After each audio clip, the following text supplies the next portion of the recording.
How about that? Better volume? I hope so. I've been good. Sorry about that. I have noticed that after I uploaded or installed the updates for Streamlabs, everything has gotten really wonky. So I've had like a lot of my settings have gotten changed. Um, okay, so yes, I'll start over from the beginning. Sorry about that, gents. Um, so you didn't miss anything earlier when I was starting to like try to fix the cameras and everything. Everything, like I said, has been wonky. So I'm not going to reiterate what has already dropped on the various rumor sites or on the Warhammer community sites. I'm not going to reiterate that. I am going to pass on a little bit of new information that confirms a few things that I know some of these other sites have, but I just want to show you guys the accuracy of our leaks so far. And then I want to go into a few of the other things that's going to be upcoming. Like I said earlier, let me pull this window out. Sings my boy. Yes, sorry about that, gents. Sorry about that, Epion and Denner. So I do have information about a little bit of information about what's coming up, and then it's almost a little bit of a. I should have some more information in. Oh, I'm trying to remember. He said 7 days. So 7 days from yesterday. So next Friday, I think. Yeah, I think next Friday. So I'm going to cover old news, new news, and info dump for what's I'm going to be having next. We might even do an emergency show next weekend, even when I'm in Dallas. Imperial Fist. What's CF and Black Templar? What's CF? Oh, Crimson Fist. Oh, okay. Yeah, gotcha. Well, we are going to be talking about Imperial Fist real quick. So, if you guys will remember, months and months and over the past couple months, almost 3 months now, I've been talking about, or 2 months, I've been talking about Sentinels of Terra supplement from 2012, 13, from 6th edition, and how everything is pretty much translated over once I got a little bit of the info dump. And as I told you before, Mr. and Mrs. Smith, they'll often give me just keywords, and I kind of have to decipher it because they're really trying to protect their jobs. And so when they gave me a couple keywords, I went and started doing research, and that's when I kind of started putting together the Sentinels of Terra was going to be pretty much, or the Imperial Fist Codex supplement was going to be almost a carbon copy of the Sentinels of Terra book from years and years ago. It was about 7 years ago now. So Warlord traits, and I'm not going to rehash the entire segments I've done over this, but almost verbatim, every single, except I think Wise Commander has, and I think Architect of War has translated over into the actual new Warlord traits. Now, you won't be able to probably see too well because I've kept the text different and everything, so I'm not going to go into the reason why. We were right about the Fleet Master ability. That's going to be one of the Warlord traits, and if the information he sent me, we were assuming it was just going to be once per game, which it is. Everything within D6 inches of a particular spot. He didn't say if it was building and or target unit or something. I went ahead and looked at one of the leaked pictures, and I couldn't really make it out any better. So anyways, all the units within that range of that spot or unit takes D3 mortal wounds on a 4-up. That's kind of a nice Warlord trait. If you pick up a second Warlord trait, I would recommend just grabbing that. I mean, man, if you could, especially in the beginning, inflict a whole bunch of mortal wounds on tightly compacted units at the beginning of the game, that could help, especially with, it looks like they're going to have three, including this Warlord trait, three separate abilities to do these orbital strikes. One is going to be there's at least one stratagem, and I believe there was a relic. Another one, stubborn heroism, pretty much verbatim. The character can't back off in a fight, cannot disengage, basically, but he takes half damage. It's not round down, it is round up.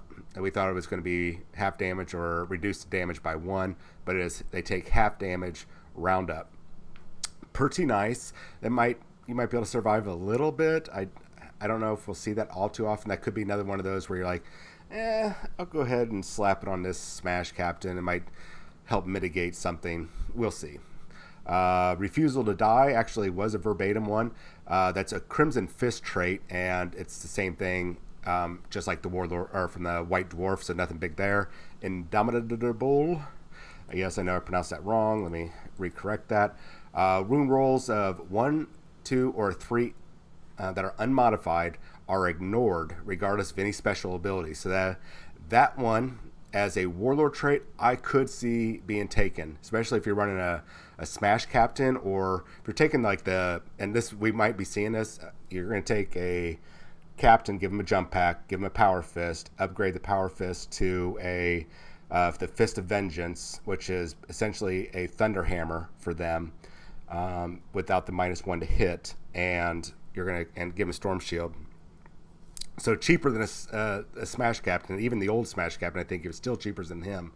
And slap this onto him, and he's just going to, that Indomitable, he's going to run up there.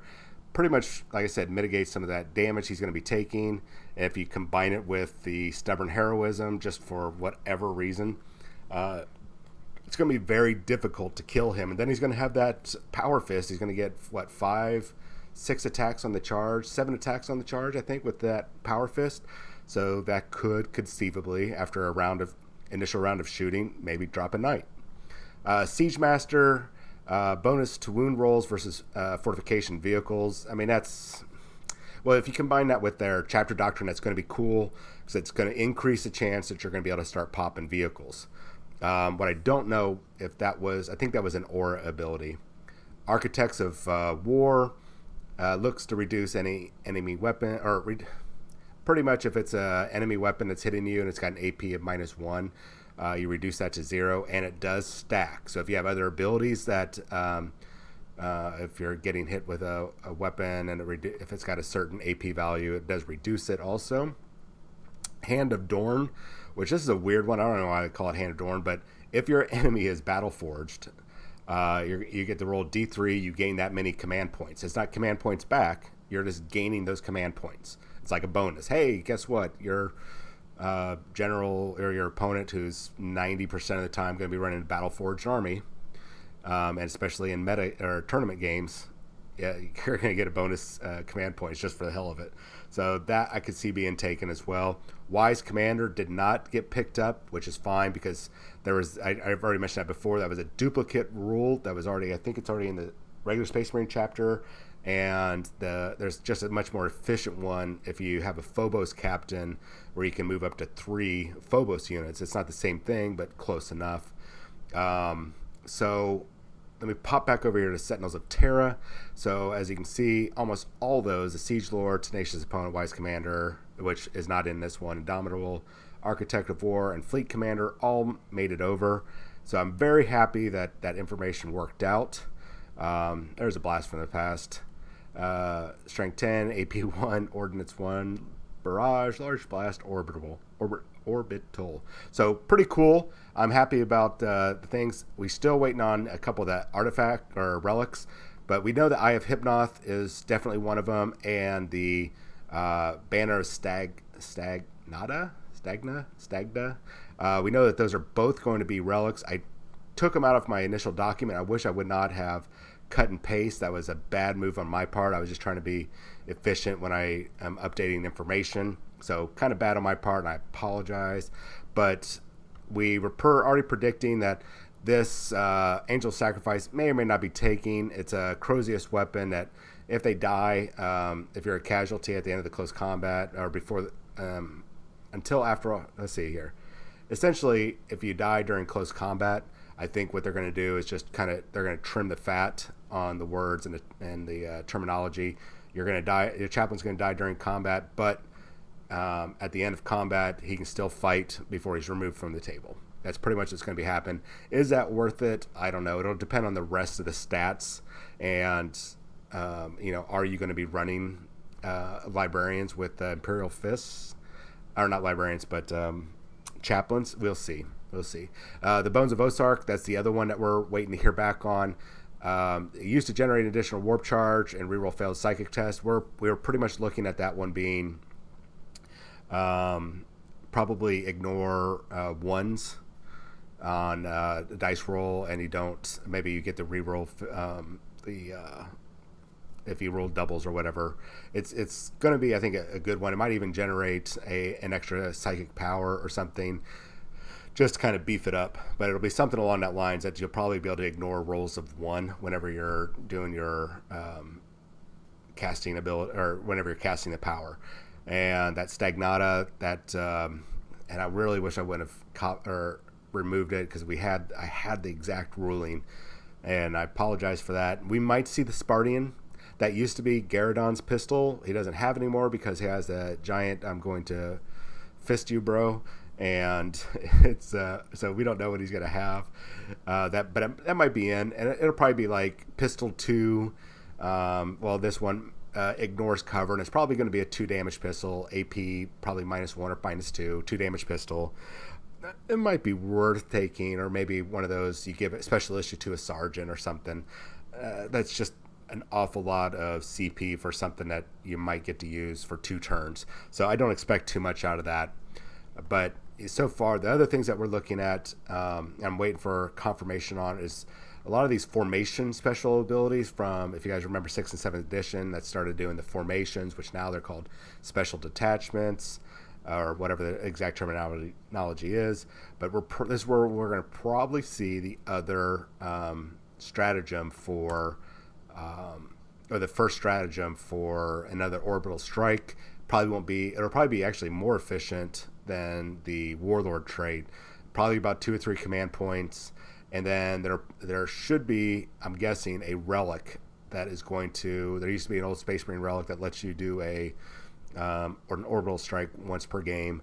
So I foresee Imperial Fist getting that. So you're potentially going to be able to get up to 2 or 3 orbital strikes, which are going to do a bunch of mortal wounds, which could be, great on an early start to dish out lots and lots of damage, just to kind of weaken things down. It's maybe even get them closer to being bracketed. I mean, not completely bracketed, but close to bracketed. Or it might be great late game things to clean up, like, oh god, I can't kill this guy unless I can cause mortal wounds. Wait, I've got stratagems, I've got a relic, I got my warlord trait I haven't used. Bam, there you go. Here, suck a whole bunch of mortal wounds. It might be a nice way to finish them off. That's smart players are going to figure it out. Players that just get giddy and excited about having an orbital strike, like myself, is probably just going to go, you know what, it's turn 1, I'm going to go ahead and drop this right now for the hell of it, because I want to kill poxwalkers for some stupid reason. And I just wasted it, which I've been known to waste things. Okay, so that's pretty much an old news, and then I just wanted to kind of update the information that we had got dropped, and I should have a little bit. In fact, I was supposed to have a preview copy today, a digital download, but something happened. I'm not sure what. I was really excited. I was bummed out because I thought I was going to be working today, and then bam, didn't have to work. So I was like, okay, I'm going to sit here, I'm going to read through this book, and I'm going to drop what information I can, and I didn't get it. So something might have happened. Might have been, I don't know.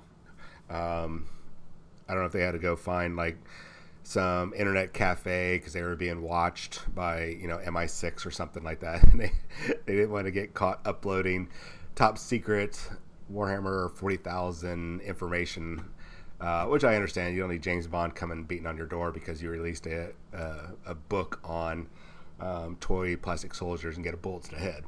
And I'm speaking metaphorically, not literally. So far, everything that we got passed on to us has come to pass. I'm happy about that. I really appreciate my sources. And I'm glad we worked together trying to piece the puzzles. So the new news is, let's go ahead and let me play this for you. Let's see here. Let me get this. You may or may not have seen this yet. So I'm hoping that this plays right.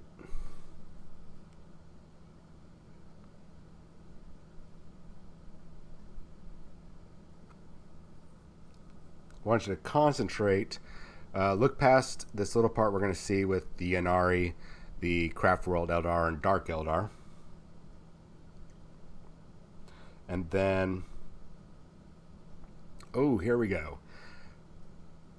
Next Psychic Awakening book. Look at all those factions. My God, what is going on? Is that Black Templar?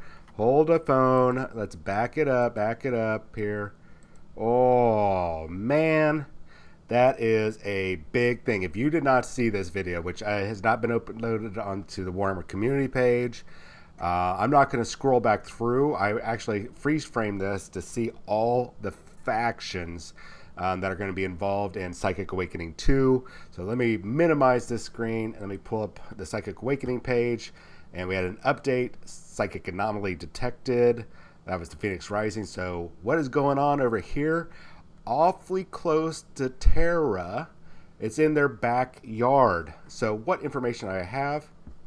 And so shall the greatest chapter of all this time come to pass. This is going to be good. I'm loving this already. So what do we got going on here? So after stopping everything, what we already knew and what we predicted was Sisters of Battle, Black Templar, and Chaos. Well, games work. I mean, they were right. We weren't lied to about that. We didn't, whenever we pieced all the information together, we were accurate. What we didn't know is that that information is majorly expanded upon. So in that little circling icon, we saw a number of factions at play that are going to be taking part here. And remember, sub-factions and major factions. So remember, they said at least every 2 books, or every book will have at least 2 factions in it. So far, Phoenix Rising has 3 of the 24 factions. That leaves us 21 factions. This one, first I'll start with the Space Marines. It's going to be Black Templar. It's going to be Salamanders. And it's going to be White Scars are going to be involved in this. So, Space Marines. So now we're at 4 factions. Excuse me. Then we have Astra Militarum in there. And Sisters of Battle. So that is now, 4, 5, 6 factions now we've gone through of the 24 factions. Now, let's talk about the Chaos side. What did we see spinning around in there? Alpha Legion, Iron Warriors, Emperor's Children, Night Lords, World Eaters, and the Word Bearers. So essentially that's just going to be Chaos Space Marine. So now, what is that, 6, 7? Is that 7? Am I doing my math right? 7 factions? 1, 2, 3, 4, 5, 6, 7. Yes, 7 of 24 factions now in just 2 books. So we're down to 17 factions left? I believe so, yeah. If my math is right.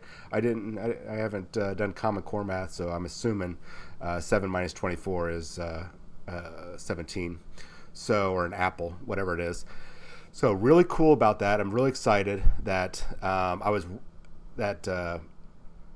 we are getting more than just the 2 factions. I was really starting to sweat there because I did not want this to be a 12-book series because that's going to be a huge turnoff for people. So in 2 books, we are, about approximately a third of the way through the book or through the series. So that's good. I mean, if they keep up on this average, I would say then we're probably going to be in about the 6-book range, maybe, because they did say at least 2 factions per book. So that means there's probably going to be one of their books that's going to be 2 factions. Okay, cool. And there's probably going to be some overlapping. We know Blood Angels is next with Tyranids with the possibility of Necrons. Remember the whole Shield of Baal campaign. And then the next one after that is, we know it's Dark Angels are in there versus, and then Space Wolves are said to be in there with Thousand Suns. So it could be interesting, 2 Imperial armies versus 1 Chaos army. I don't know, but that is a separate faction from this Chaos Space Marine book. So we're doing pretty good so far. Excuse me one second. So what does all this mean for this upcoming book? Well, it helps solidify and debunk several rumors. And this is the new news. One of those rumors that we kept hearing that was extremely annoying, not as bad as the Dark Angels versus Imperium book, or box set was the possibility of the Black Templar and Orc box. And we went ahead and reported on it because the sources were good. They weren't like 100% reliable, but they made sense. It was reasonable, and we're like, okay, let's go ahead and report on it because it's, it's newsworthy. Then some other information started popping up about grudge match between Emperor's Children and Black Templar, which I'm not sure where that came from. But then, and I think just coincidentally, a friend of mine, and a member of the FN Pro team, Mike DeHoyas, had showed us a picture. I don't know if it was somebody's fan art, but it was really high quality. It was a Horus Heresy picture of a Black Templar. Well, at that time, he was a sword brethren with the Imperial Fist versus, I think, whenever the Phoenician Blades or whatever, the super fancy Emperor's Children close combat group, they were fighting each other. It looked like a ritual duel, all in good fun, as good fun, 9 foot tall, 1,200 pound super transhumans can have when they're battling to the death. Not going to go into that, but so that kind of, I think that was just coincidental. But now that we had that information before about new Emperor's Champion coming out, this could be, and we talked about, a lot of the Warhammer, old Warhammer 40,000 miniatures are getting totally discontinued, and it'll be one thing to watch Lucius the Eternal and the Noise Marine kits. Watch them. They might end up disappearing from the store. They might get popped up for, I would say, within the next month at least. Maybe by the end of December, you're going to see them as a last chance to buy. And though I would encourage you as a last chance to buy to get them, that is probably a very extremely solid, near 100% indicator that the next box set is going to be Emperor's Children versus Black Templar. Do I have proof? Nope. But those of us that are in the community and on Discord, that we share information, we give each other sneak peeks and whatnot. That's something that we've kind of like helped kind of put together, I guess. We were very positive that Black Templars were going to be in the next box set. Not the Phoenix Rising one. That's a weird box set out of the blue.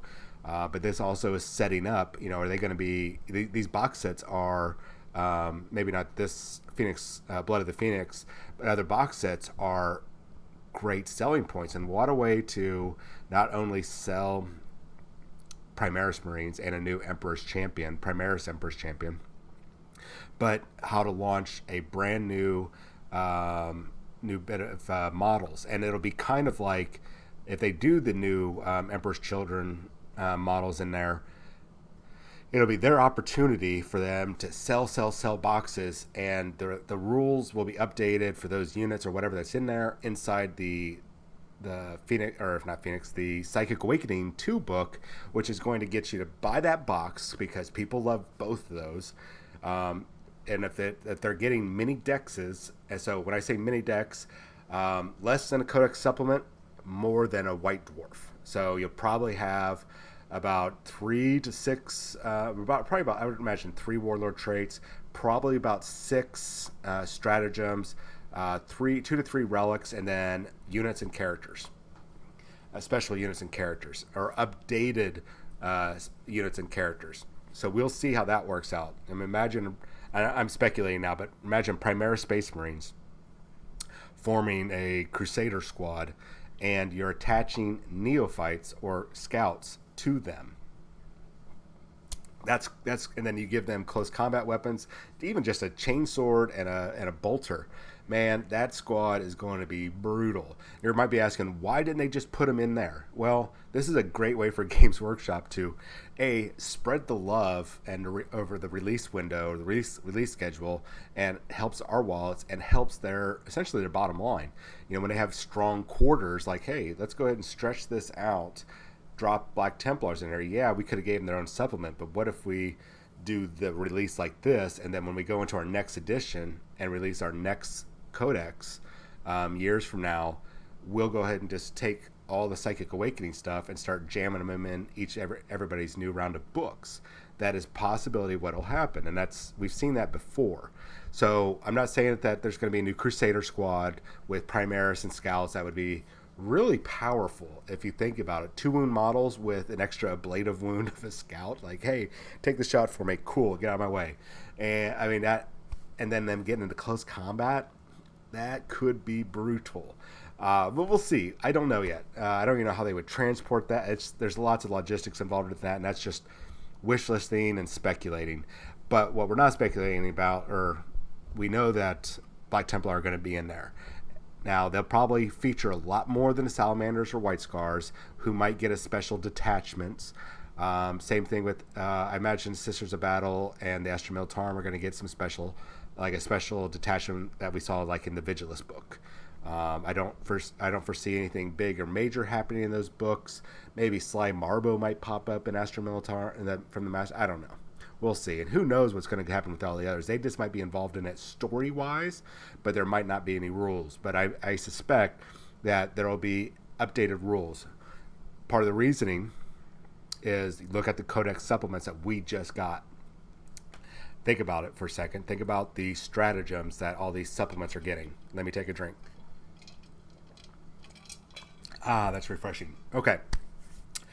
In every supplement so far, there has been a stratagem or 2 stratagems that if Army A is fighting Chaos Army B, then they get X benefit.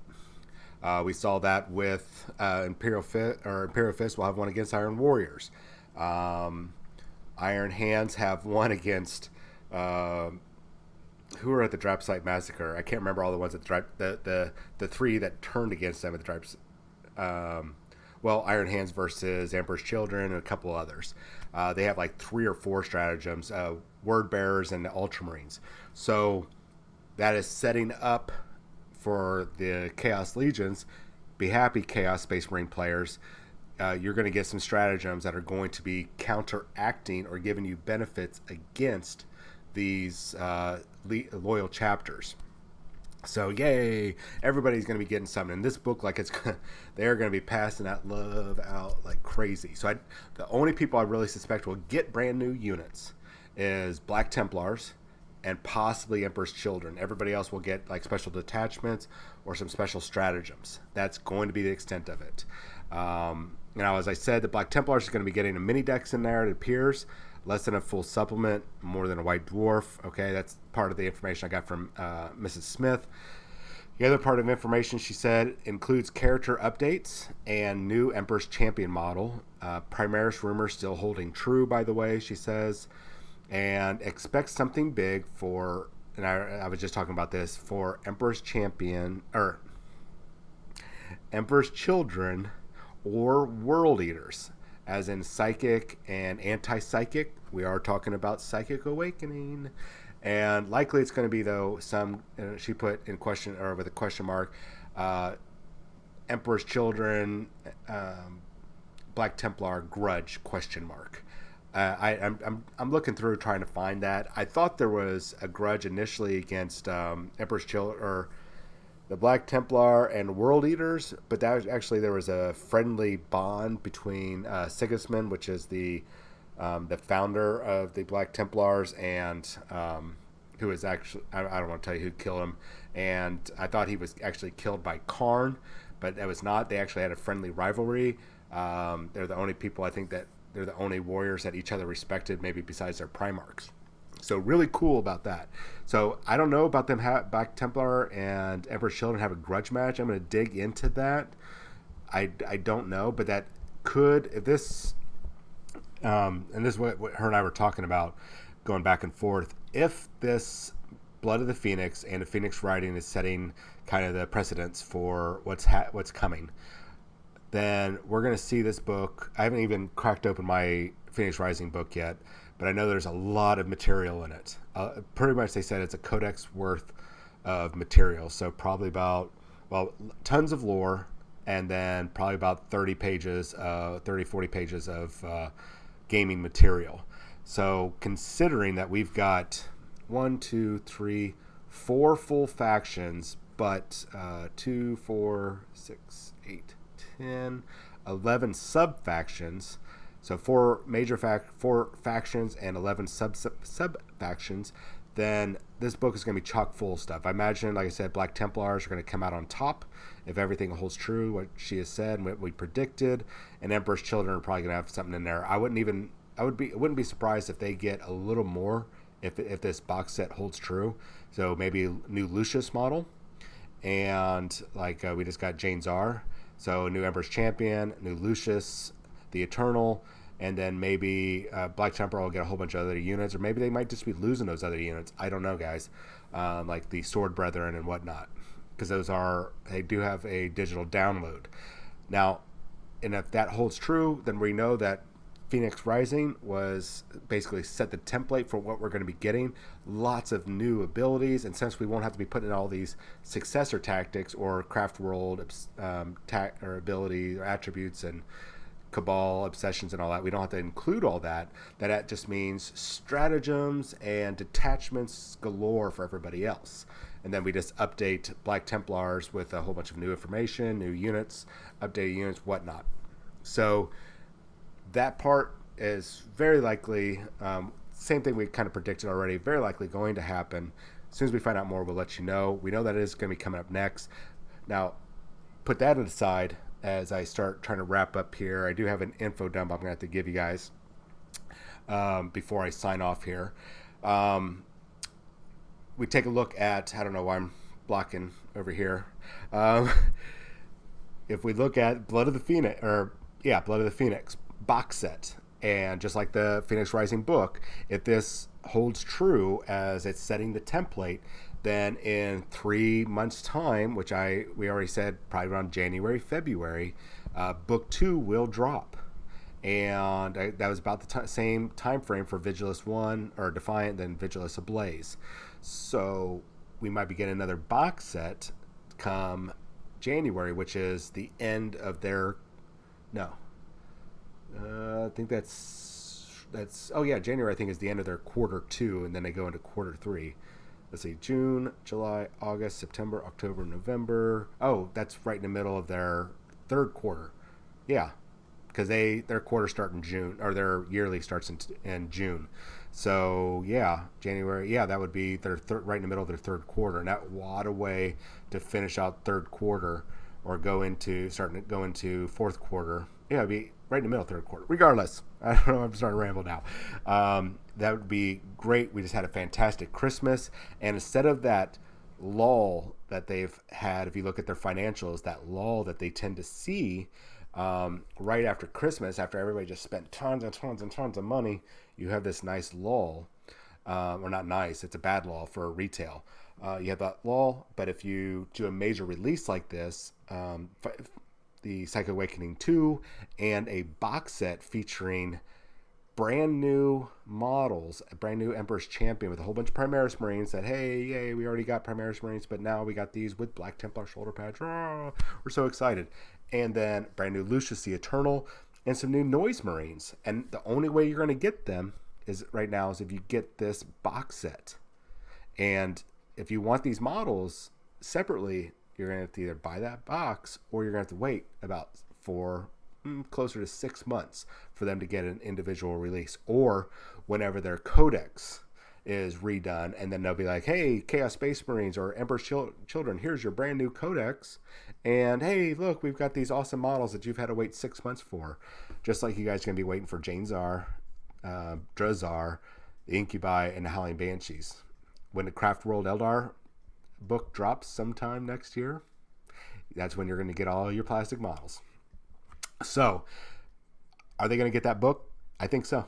I think they're going to get box set. Yeah, I think they're going to get that box set. I'm almost going to stake my personal reputation on almost, but until I get a little bit more information, I'm going to hold off just shy of 100% saying it's coming. So let's get on to excuse me. So that's the Black Templar bit. Now, the little bit of an info dump before I take off here, and I close down for the day, is, and I'm hoping I'll have a little bit of information. I'm doing the digging. I swear to God, I'm doing the digging. I've gotten a little bit of information about the Homunculus, or basically about Dark Eldar, and what's coming for them. So I should have that if everything proceeds. I should have that this week. So yeah, Tuesday show. Sorry, brain fart.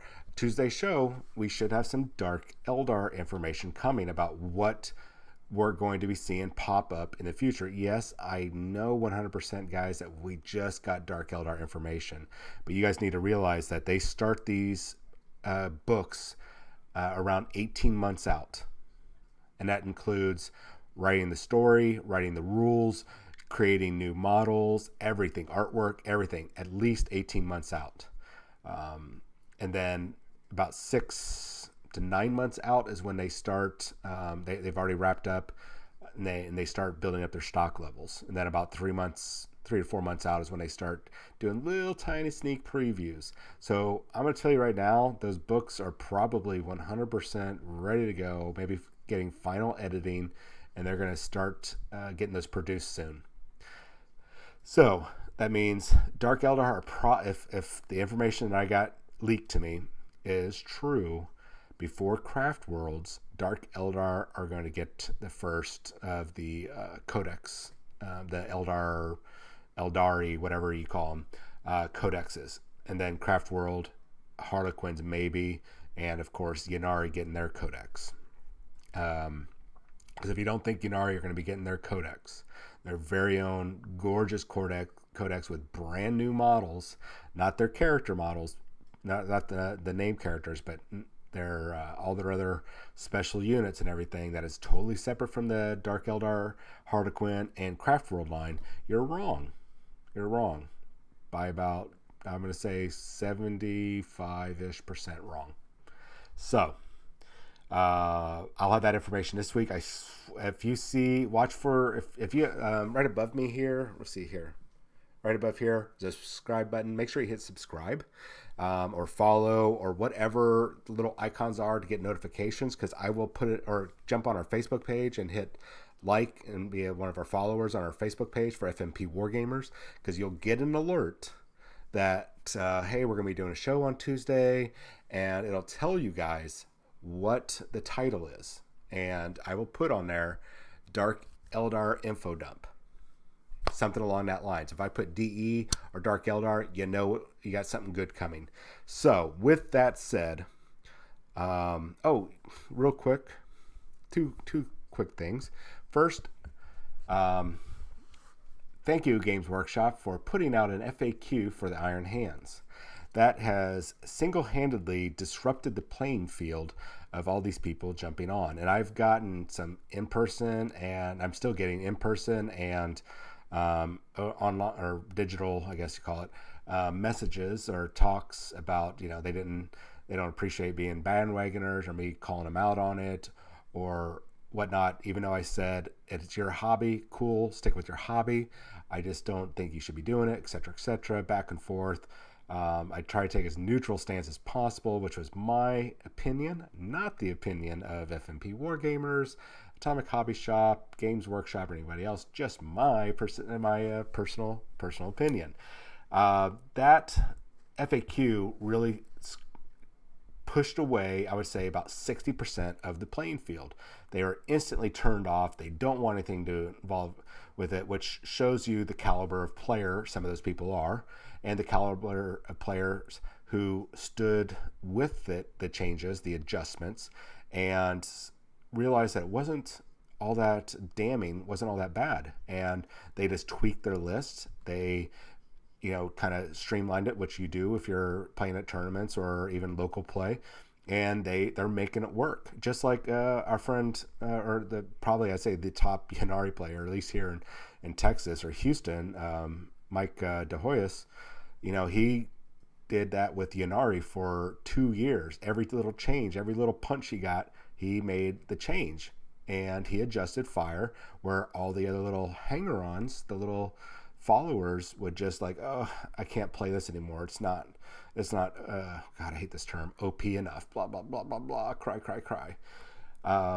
So kudos to the people that are sticking to it, and kudos to the people that are, making the adjustments and just doing it for the fun of it, man. That's awesome that you're doing that. And it's unfortunate that you guys did not, those of you that just got really angry with what Games Workshop has done, and you don't know how to deal with all the changes that were going to be coming. It's unfortunate that you spent all that money building up these this Iron Hands army, and now you can't use it. I would suggest, and this me being on both sides here, I would advise that you take the time to rethink your list, take a look at the FAQs, and see how you could improve upon it. Maybe it's not as all defeatist as you thought. You should look at that with all of your armies. There are some armies, I'm sorry, they're dead in the water right now for tournament play. Now, in regular play, casual play, they're still kind of dead in the water. But campaign play is different. So thank you, Games Workshop. And last thing, I want to say thanks to all of our sponsors: Atomic Hobby Shop, Warzone Houston, CreatureCaster, who we're partnered with, and GameMat.eu, and Hammerhead Games. Make sure you check out all those places. And I really appreciate you guys supporting us, all of our Patreon supporters. Thank you so much. We've been asked before, keep getting asked recently now. Maybe we triggered something. What does all that money go to? It goes to supporting the channel and getting more equipment. And we just got up some new lighting and stuff into our studio, and it goes strictly to the group studio.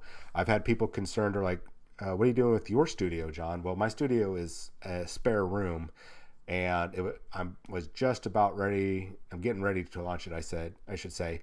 And somebody suggested I should do a blue or a green paint on the wall. Christopher had said that. And then I could green screen my background. And I'm like, oh, you are effing genius. So putting it on hold, I'm going to research some different paint options, research what I need to do for green screening through Streamlabs, and what I can do to improve, because that would be effing awesome if I could have something going on in the background besides, Miss Thang there, or my, Age of Sigmar gal. So, or just, the bridge to nowhere. So I'm gonna look into that, and then hopefully before middle of November, I can launch it. Everything's ready to go except, the paint and a new microphone. I think that's it. Yeah. Oh, and a new boom arm. Anyways, all that stuff comes out of my pocket. That's why I work to buy stuff like this. I'm probably even going to be picking up a painting commission to do somebody's Emperor's Children for next year. It is his Emperor's Children army, and I'm going to charge him a lot, by the way, because that's a lot of pink. But that's probably where the rest of the money is to finish off the room. So that's where the money goes to new microphones and lighting and everything for our actual studio, not our personal studios. So thank you, everybody. Make sure you hit that subscribe button. If you're on YouTube, please, guys, jump on over to Twitch, because very soon we're going to stop uploading these to YouTube. And we know we got like 3,000 of you followers over on Twitch, about 111 active viewers. And we've got 2 contests that are coming up that we need your help on. And if you help us out, you're going to have a chance to win prize support. There's a lot of prize support that we're grouping together. And that's just between myself and Ski. We haven't even tapped into other locations that we can secure for these causes that we're about ready to do these contests for and these live streams. So keep your eyes out. If you're on YouTube, jump over to Twitch, create a Twitch account. It's really easy. Hit subscribe and just check in with us. With that said, you all have yourself a wonderful, wonderful night. And God dang it, I do have one more thing. I swear to God, one of these days, 30-minute video. Myself and Kevin, a friend of mine, who's actually on right now, we're going to be doing a live paint show for GoTrex where I'm going to essentially kind of like dual cast basically side by side with we're gonna be painting Gotrex Grenenson together, and I'm gonna be seeing if I can teach him how I do things. A lot of people, I don't think I have that great painting techniques, but I paint fast, paint efficiently. I even get up and walk around sometimes, which drives some people crazy because I'm walking around the store, painting in details, and to great effect, I think, pat on my back. So him and I are going to do that, and then we're probably going to do our walkthrough build on a very massive, massive model. So, and the actual last thing, I don't see it nearby. 1 second here. Oh, there it is. I got it. Armies on Parade was this weekend, and Jonathan and I competed at one of our local Warhammer stores, Warhammer Spring, and there was not a lot of competition, but good God, the competition was really awesome. And Jonathan missed third place by 1 point. I missed first place by 1 point. I got the silver medal. Oops, I don't want that to pop out. Got the silver medal for my entry, and it actually is a medal. It's not a piece of plastic or anything. It's actually bona fide steel. Took first place. He took essentially fourth place. He won one of the categories, but there was no medals for that. So kudos to him. I was hoping to get another gold because I'd like to have 4 gold medals for this, but I will take this. The competition was really good. The winner had spent about 4 or 5 months on his scenic board. I spent 2.5 days. I spent more time painting my guys, and so I think my miniatures look better than his, but when he combined the entire thing, he deserved it 100%. So with that said, good job, Jonathan. You did a great job, and everybody else that has competed at their local stores, good job. I'm glad you guys had the courage to try, and if you won, fantastic. If you didn't win, maybe you learned some lessons, maybe you got an idea for next time. So keep hobbying, keep gaming. Start tomorrow off, ladies and gentlemen. It's a Monday. Start off tomorrow having a fantastic day. It's going to be a great week for you. Even if this has been a bad weekend, last week was a bad week, does not matter. Start your Monday off right. Enjoy that week. It's not a case of the Mondays. It's just the first day of the week that you get to try to reset everything to being right. So enjoy your weekend or your week, and I will see you on Tuesday with some Dark Eldar information, I hope. Have a good night.